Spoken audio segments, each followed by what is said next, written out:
Guys, welcome to Tars37, and today I'm reviewing this, which is the DC Multiverse Platinum Series Injustice 2 Batman. So really cool, really blessed. I picked this up along with the Injustice 2 Superman today, and I mentioned that in my video. I found them at Ollie's for $15, which is an amazing deal. I remember when these hit last year at GameStop, they were around $30.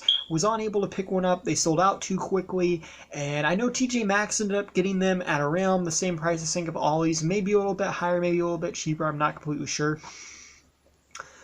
Yeah, they've also haven't had them in a while, so really cool, really glad I found them there. And yeah, I definitely do recommend picking up Superman and this Batman. He looks really cool, so I can't wait to get more into it, but I think it's really great, and I'm glad that Ollie's is selling these, because with Multiverse, they've just had a very terrible time of distribution here in the United States, so actually trying to find them has become quite a challenge. So it's really cool when you go into a store you're not expecting to find them at, and you find them. But up here we have the Platinum Collection written, and we have the traditional Multiverse boxes. It's a bit bigger than a traditional Multiverse box. It's very much in scale to like a Signature Series figure, like what that packaging looks like and everything. Instead of like the gold or the blue, you have this kind of platinum-y silver, which I really like. And you got the DC logo, then you got Multiverse, nice clear view in box. We have this little metal tab here to tell you that it is made with metal, which is amazing. Then we got some artwork of Batman from the game on the sides, which is pretty cool. And yeah, and then on the back we have another picture of Batman, actually the same picture, a bio based on Batman from the game, Injustice 2 Batman. Then we have a picture of Superman, and we have a quote from Batman from the game, and an image of Batman. So with the quotes, it's again very much like the Signature Collection, so I do like that. So yeah, let's open this up. So here we have the Dark Knight, and he looks amazing.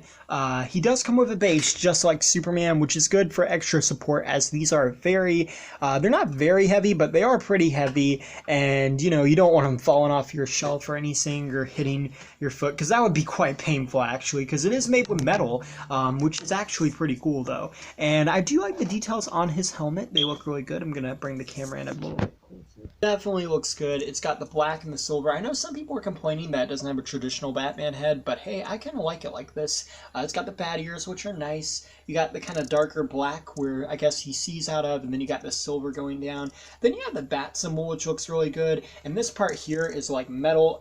Definitely, I think this is like the main metal part of it. It definitely looks really good. It definitely feels really good. It just, you know, it looks like what Batman wears. It looks like his actual armor. I'm not gonna lie, I really love the idea of these metal figures. They look good. Then he's got these shoulder pads, which are cool. They are articulate, so they don't like stand in the way of articulation, and you could probably pop those off if you wanted to. I don't know why you'd want to do that, but a lot of times you can just kind of pull them through the hole there.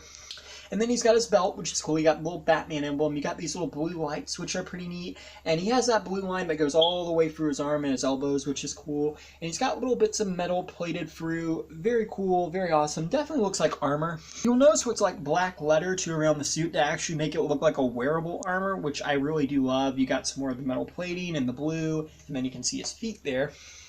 He also has his traditional free bat wings on the side, and his cape is very cool. I will say about Batman, he does not stay on his base well. Like, he stands well, he just does not want to stay on that base. But he does have a traditional cape. It's a soft goods cape.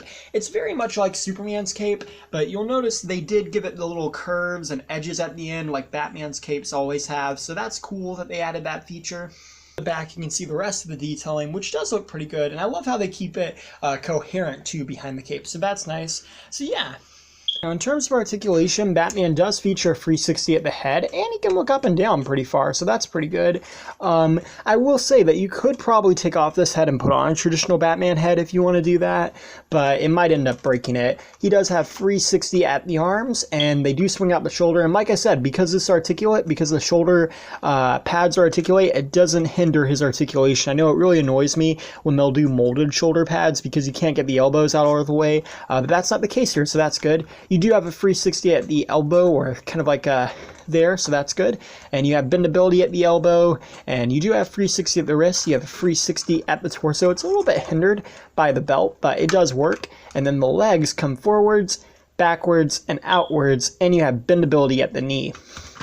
So basically the same articulation as Superman. I think exactly the same. It is a little bit less articulate than a Multiverse figure, which has gotten some complaints within the community. But, you know, I mean, it doesn't bother me because, quite honestly, you know, you can't put an ab crunch and die cast metal. Like, you would end up having to probably just, like, put a portion of it being plastic. Like, it would be really hard to do that with die cast metal. And it'd be really hard to kind of, like, you know, like with feet articulation as